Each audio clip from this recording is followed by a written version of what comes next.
Hello and welcome. This section is about honesty, probably the most used word in everyday conversations where we often say, that person is not being honest to me, or you need to be honest to me. So, literally, honesty means when we speak truth, right? When what we say is what we mean, right? Or when we have done something and someone who didn't observe us doing that act or thing, maybe it's a small thing which we were doing as kids, and someone asks me, did you do that? An honest answer would be admitting to the truth, right? That, oh yes, I did that. So honesty is connected to our idea of truth, right? So if you think about it deeply, honesty can be graded, right? It's honesty of thoughts, right? Honesty of actions, words, and feelings. Now, honesty of actions and words happens in the apparent world, right? In the material world, right? We either tell the truth or we lie. And we hold each other accountable for that. Honesty of thought is something that we reflect upon, right? What's my opinion of this thing or this person? And is that an honest opinion, or is that a biased opinion? Honesty of thought can also drive our public actions. How we treat other people could be based on our dishonest views of them. But in all circumstances, honesty is connected to our idea of what we consider to be true. And that's why honesty and truthfulness are usually coupled together. Now, for our purposes, what is also really important is the honesty of feelings. So in interpersonal relationships, can we be just brutally honest? Maybe not a wise strategy, but at least being honest in what we share with those we love, right? And at least sharing our fears, our anxieties, right, with them. And that's being honest, because what that does is it enables the people you're interacting with to grasp where you are and then how to respond to it. That's why if you look at human interactions, most of the times we feel violated when someone was being dishonest to us or didn't say something honestly enough. Now, of course, in the business world, in the world of material exchange, honesty applies everywhere. You buy a service from a phone company, they tell you you'll get 100 minutes free. An honest agreement is that you get 100 minutes free. If you don't get it, then the person who sold you any product or service is being dishonest. So that means when we are being dishonest, we either lie to someone's face or our intentions are not sincere, right? We can sometimes legally get away with it, but that doesn't necessarily mean that morally something that was legally right could not be dishonest, right? So the reason I placed honesty in one of the 5 leading principles to lead a good life, to lead a balanced life, and to lead, a transformative life is because a lot of what we do in the world is built around honesty. Our reputation in the world is built around honesty. So even in small exchanges, when we are dealing with friends, that's not a small exchange, but even when we are young kids, we are seriously outraged in a way when we know that someone was being dishonest with us and that someone said something to us and then turned around and didn't admit to it. Imagine how outraged you would feel if you had a conversation with a boss and they gave you a decision about your job, but you didn't get it in writing, right? and then that person turns around and says they didn't do that. That's dishonesty. It will, make you uncomfortable. It will make you angry. So similarly, in our own exchanges with people, we have to be watchful about living up to what we promise. And then if we make mistakes, we all do, right? Be honest about it. Admit your mistakes. Try to correct them. Because if you lie, or if you outrightly deny the truth or what you had promised, that's going to have a lasting impact on people you're interacting with, because they'll stop trusting you, right? And if they don't trust you, they will not interact with you in personal relationships as well as in business relationships.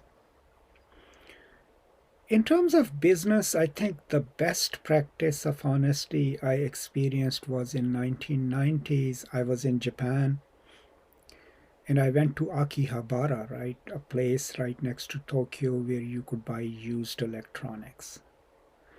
And I was then trying to buy an IBM 486, I think it was called, a laptop for my brother.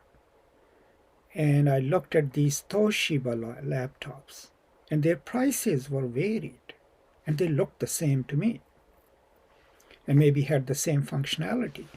So I asked the salesperson why the prices were different.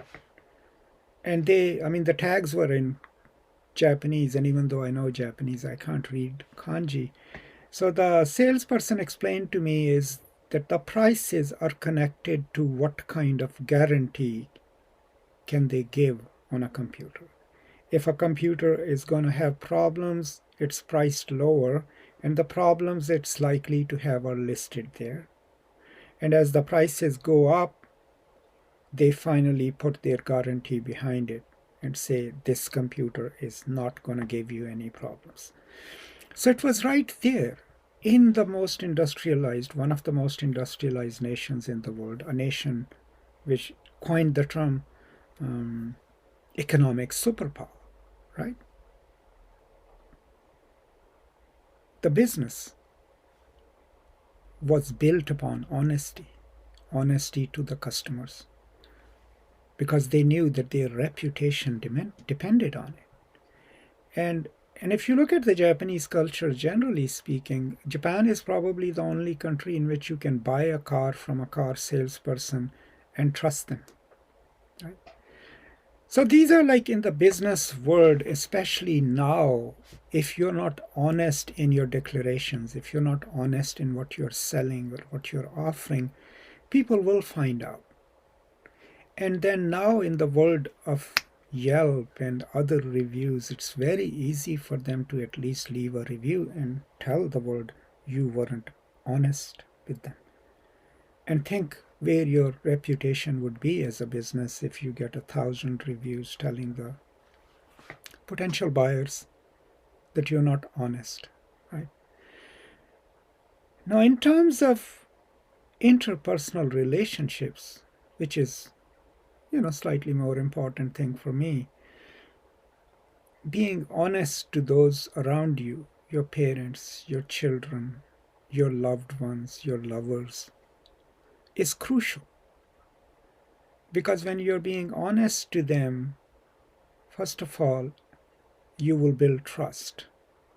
But more importantly, your actions will be guided by that imperative of honesty. If you're about to do something, you'll be asking yourself, would I be able to tell this to my parents? Would I be able to tell this to my wife? Would I be able to, if I'm asked a question about this scenario, will I have to lie? Right? Because if you have to lie, then you are being dishonest, and then you're trying to build a relationship on prevarication, on lies. Then there is the spiritual kind of honesty. And that's the kind of honesty for which we hold ourselves accountable. And that's asking ourselves every single day as we do our things in the world, right? Am I being honest in my treatment to this person, my students? Am I being honest in delivering knowledge, or am I just faking it, right? Because, if you're a teacher, sometimes students will ask you a question that would stump you. Now, that's where honesty comes into play. If you're honest, you will tell them, I'm sorry, I don't know the answer to this, but let me figure it out and then I'll get back to you. If you're not honest, you'll try to give them, a wrong answer. What are the consequences of that? You gave someone a wrong answer, wrong information. They go and build an entire edifice upon that. And 10 years from now, they realize, oh, Dr. Raja had lied to me. He didn't know this concept and he didn't tell me the right thing. So these are the long-term consequences of not being honest. Now, a bit of a cautionary note. Sometimes we get carried away with honesty. Sometimes we do things that are deeply private and they don't hurt anyone else. And we start oversharing. And in those scenarios, I believe that being brutally honest may not be the right choice. Right? I think sometimes we don't have to lie, but we have to be careful when our opinion is asked. Right? Especially if someone says, hey, how does this dress look on me? And if it looks all right, you tell them it's all right, but don't just turn around and say it's terrible. Now, with very close friends, you will tell them, right? But most of the times, people are just looking for a second opinion just to reinforce their own ideas. So I am always cautionary about brutal honesty, which can do more harm than good. But overall, if you look at the world where we live and the way we live in it, this world depends on interpersonal loyalty. Not loyalty, I mean interpersonal honesty. And think of history. So many leaders about whom we have these mythologies, right?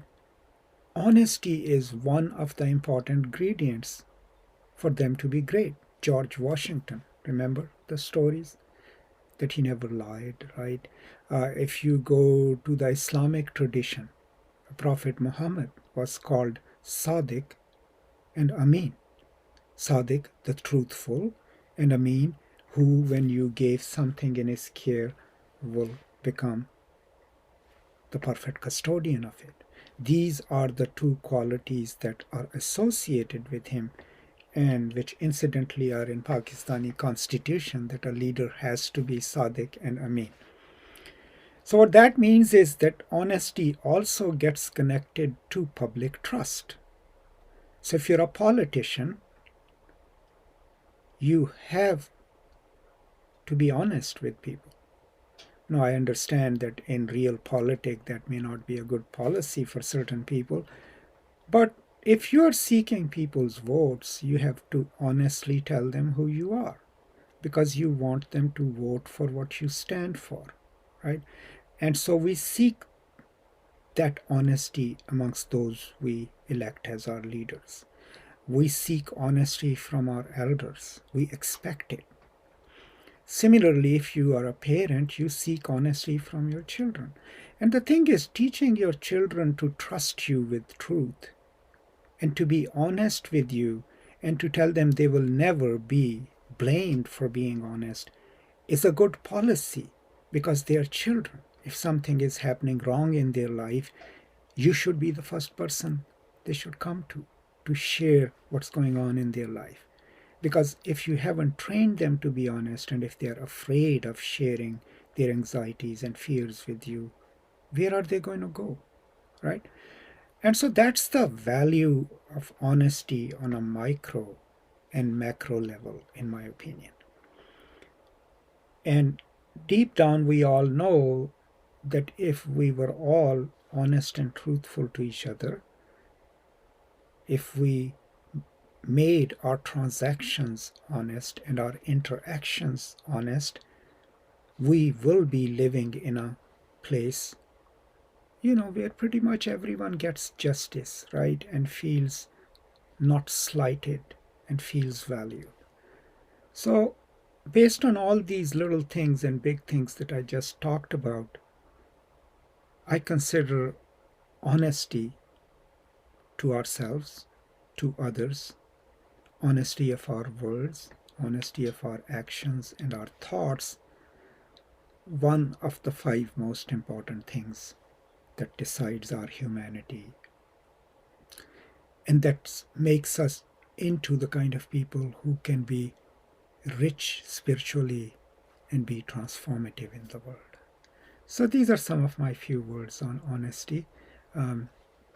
Obviously, of course, you must have some ideas, some questions, some queries. Please send them my way and I'll try to answer them as honestly as I can. Thank you so much, and peace and love.